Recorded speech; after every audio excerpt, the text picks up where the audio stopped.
Mummy ने मुझे आवाज लगाई तो मैं दौड़ते दौड़ते आंगन में गई। मैंने देखा तो मम्मी जी दरवाजे के पास घर के बाहर को मुंह करके खड़ी थी। मैं मम्मी जी के पास पहुंची और पूछा, मम्मी जी आपने मुझे बुलाया? मम्मी जी मेरी तरफ मुड़ी और मुझे घूर घूर कर देखने लगी और जोर जोर से कहने लगी कि घर में और भी कोई बहू है जिसे बुलाऊंगी? जब देखो तब फोन में घुसी रहती है। कभी सास ससुर का भी ख्याल रख लिया करो। नहीं, जब महारानी को फोन पे बात करने से मौका मिले तब न। और बुदाते हुए घर के अंदर चली आई और चारपाई पर बैठ गई। आज मेरी साड़ी को 2 साल हो गए, लेकिन मुझे कोई बच्चा नहीं था जिसके लिए मुझे ससुराल वालों के रोज ताने सुनने पड़ते थे। मेरी तबीयत खराब थी और मैं बस आराम कर रही थी, लेकिन मम्मी जी को बस बच्चे की पड़ी है। अब मैं कहाँ से बच्चा लाऊं और मम्मी जी को खुश कर पाऊं? मैं अपने पति से रोज इसके बारे में बात करती हूँ, लेकिन उन्हें लगता है को मेरे अंदर कोई कमी है। अब तो वो मुझसे सही से बात भी नहीं करते। मम्मी जी ने मुझे चाय बनाने को बोला और मैं किचन में चाय बनाने चली गई। चाय बनाते बनाते मैं सोच में पड़ गई और ख्यालों में खो गई। मैं बस यही सोचती रहती को कब मुझे कोई बच्चा होगा जिससे मैं अपनी सास को खुश कर पाऊं। सोचते सोचते मैं भूल ही गई कि मैं चाय बना रही हूँ। चाय की उबाल भागने से होते हुए मेरे पैर पर गिर पड़ी, जिससे अचानक से मेरा ध्यान आ गया। चाय के गिरने से मेरे पैर में छाले पड़ गए, लेकिन उन छालों से ज्यादा दर्द तो मम्मी जी के ताने देते थे। मेरे पति बैंक में जॉब करते हैं। वो काम करते करते बहुत थक जाते हैं। अब तो वो मुझ पर ज्यादा ध्यान भी नहीं देते हैं। मेरे पति 2 भाई हैं। मेरे पति अपने पिताजी के छोटे बेटे हैं, जिससे मेरे पति को ससुर जी ज्यादा प्यार करते हैं। उनको ऐसा लगता है कि अगर बुढ़ापे में कोई उनका सहारा होगा तो वो छोटा बेटा, क्योंकि उनका बड़ा बेटा तो उनसे दूर ही रहता है। जब मेरी नई नई शादी हुई थी तो मेरे पति मुझे बहुत प्यार करते थे, लेकिन जैसे जैसे दिन बीतते जाते हैं मेरे पति का प्यार मेरे लिए काम होता जा रहा है। अब तो वो बैंक से शाम को आते हैं और खाना खा पीकर आराम करने लगते हैं। उनका मुझ पर ध्यान ही नहीं जाता। आज शाम के 6 बज रहे थे, मेरे पति घर पर आए। घर पर आए ही मम्मी जी उनके मुंह लग गई, बेटे अब तो 3रा साल होने वाला है, घर में कब खुशियाँ आएंगी? मेरे पति का नाम रोशन था। वो कहने लगे, मम्मी जी आप ज्यादा चिंता मत किया कीजिए, जल्द ही आपके घर में भी एक छोटा सा बाल गोपाल खेलेगा। इतना लाने के बाद वो कमरे की तरफ आए और बैग रख दिया और आराम करने लगे। आराम करने के बाद मुझसे कहने लगे, कोमल मैं तुम्हारी परेशानी समझ सकता हूँ। 24 घंटे घर में पड़े पड़े तुम भी परेशान हो जाती हो, तो ऐसा करो कुछ दिन तुम अपने मायके टहलाओ। रोशन जी को ऐसी बातें सुनकर मेरे मन में एक खुशी की लहर दौड़ गई। ऐसी बातें सुनकर बाहर से मम्मी जी की आवाज आई, इसी ने बहू को छूट दे रखी है। रामचंद्र के यहाँ देखी 2 साल में 2 बेटे हुए हैं, लेकिन मेरे तो कर्म ही फूटे हैं जो ऐसी बहू पाले पड़ गई। रोशन माँ को बातों का बिल्कुल भी बुरा नहीं मानते थे, आखिर थे तो उनके बेटे ही। और वो मुझसे कहने लगे, मैं फटाफट फ्रेश होकर आते हूँ, तुम खाना निकल दो और कल सुबह जल्दी तैयार हो जाना, रास्ते में मैं तुम्हें तुम्हारे मायके भी छोड़ दूंगा। मैंने ऐसा ही किया और वो जल्दी से खाना खा पी कर सो गए। सुबह मैं जल्दी तैयार हो गई और आज मैं बहुत खुश थी, क्योंकि मैं आज बहुत दिनों के बाद अपने मायके जाने वाली थी। घर में सास ससुर के पैर छूकर आशीर्वाद लिया और फिर हम दोनों निकल पड़े। करीब आधे घंटे बाद हम घर पहुंच गए और फिर रोशन उसी तरफ से बैंक चले गए। मेरी छोटी बहन बाहर चारपाई पर बैठी थी। उसने मुझे देखा तो दीदी दीदी चिल्लाते चिल्लाते मेरे पास आ गई। चुटकी की आवाज सुनकर मम्मी भी घर के बाहर आ गई और मुझे अंदर ले गई। मम्मी ने मेरा हालचाल पूछा और कहने लगी, बेटी ससुराल में सब ठीक तो है ना? मैंने हाँ में सिर हिला दिया। तब तक चुटकी चाय बनाकर ले आई है। सबने मिलकर चाय नाश्ता किया और मम्मी के पास बैठकर ढेर सारी बातें की। मैंने अपनी सास के बारे में भी मम्मी से बताया तो मम्मी कहने लगी, बेटी भगवान सब कुछ ठीक कर देंगे। मेरी बहुत सी दोस्त ऐसी थी जिनकी शादी हो गई थी, इसलिए गांव में अब मेरी कोई भी सहेली नहीं बची थी। दूसरे दिन मैं सुबह सुबह बैठी थी, तभी मैंने सोचा कि न मैं अपनी सहेली से मिलने जाऊं, उससे मिलना भी हो जाएगा और अपने बचपन की ढेर सारी बातें भी कर पाएंगे। मैंने अपने सहेली के पास फोन लगाया और उससे बातें करने लगी। बात करते करते उसने मुझसे पूछा, और बता तेरे पति कैसे है? मेरे जीजा जी, वो तो बहुत हैंडसम है, क्या बॉडी है, तेरे तो बल्ले बल्ले है। उसकी बातों से मुझे शर्म आने लगी। मैंने अपनी समस्या के बारे में उसे बताया कि यार तू तो जानती ही है, मुझे इतने साल शादी के हो गए हैं, लेकिन मुझे अभी तक कोई बच्चा नहीं है, जिससे मेरे ससुराल वाले मुझे बहुत ताने देते हैं।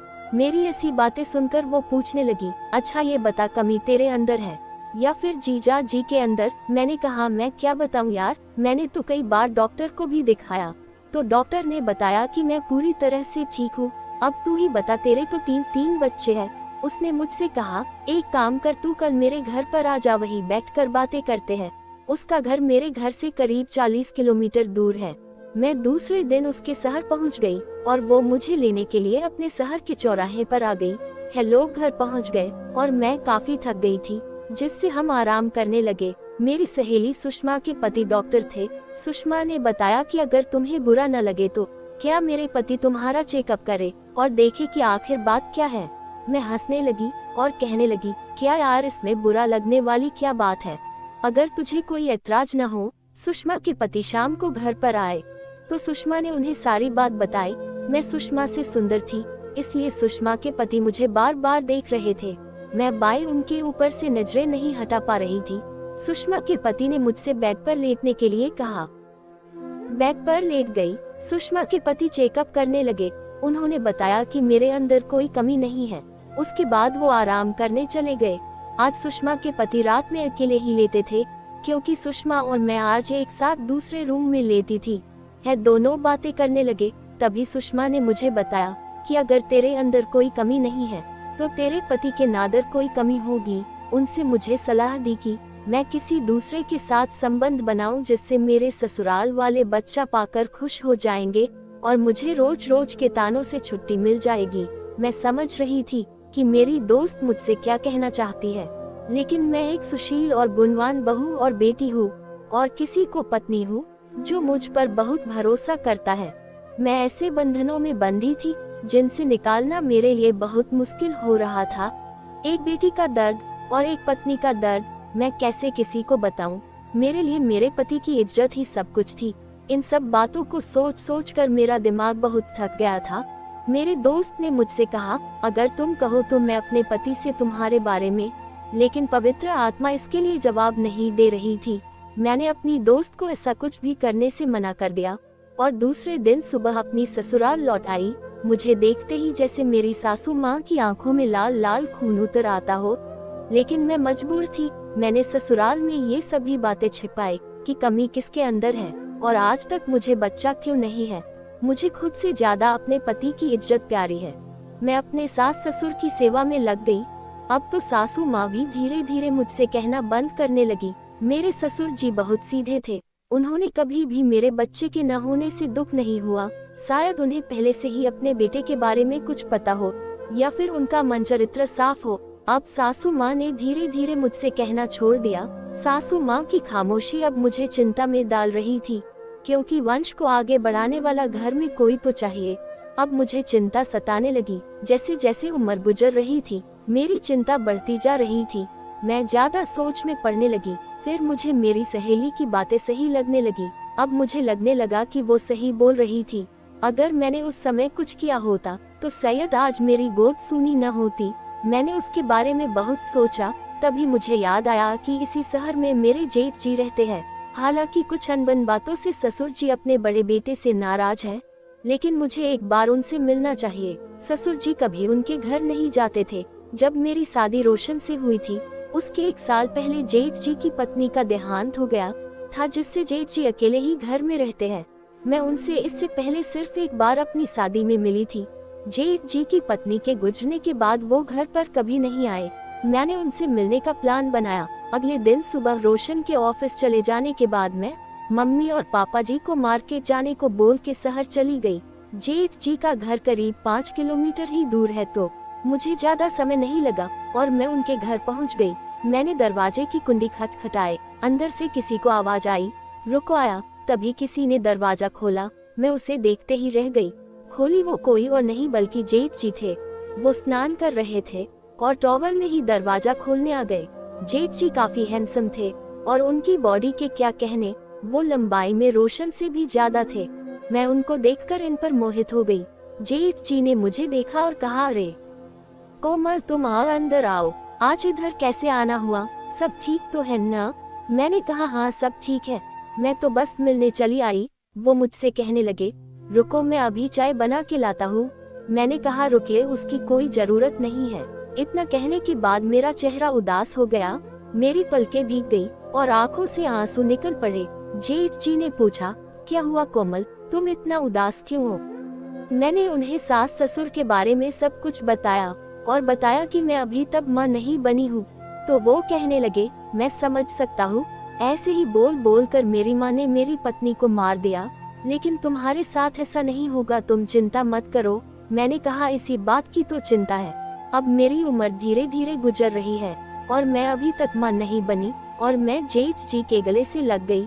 सैयद काफी दिनों से उन्होंने किसी स्त्री को स्पर्श भी किया था, इसलिए वो डर गए और कहने लगे देखो कोमल सब ठीक हो जाएगा, तुम परेशान मत हो।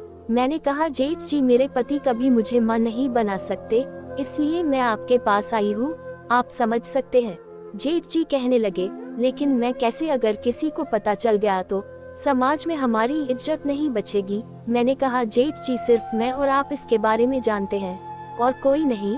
मैं अब रोज रोज अपनी सास के ताने नहीं सुन सकती, मुझे बस आपसे एक बच्चा चाहिए। आप अगर मेरे लिए इतना कर देंगे तो मैं आपका जिंदगी भर एहसान मानूंगी। और मैं रोने लगी। जेठ जी ने मेरा हाथ पकड़ा और कहने लगे काम तुम चिंता मत करो, सब सही हो जाएगा। उस दिन करीब 2 घंटे तक मैं जेठ जी के घर पर रुकी और मैं जेठ जी से बहुत खुश हुई। अब धीरे धीरे दिन गुजरते गए, 1 महीना 2 महीना, धीरे धीरे दिन निकल रहे थे।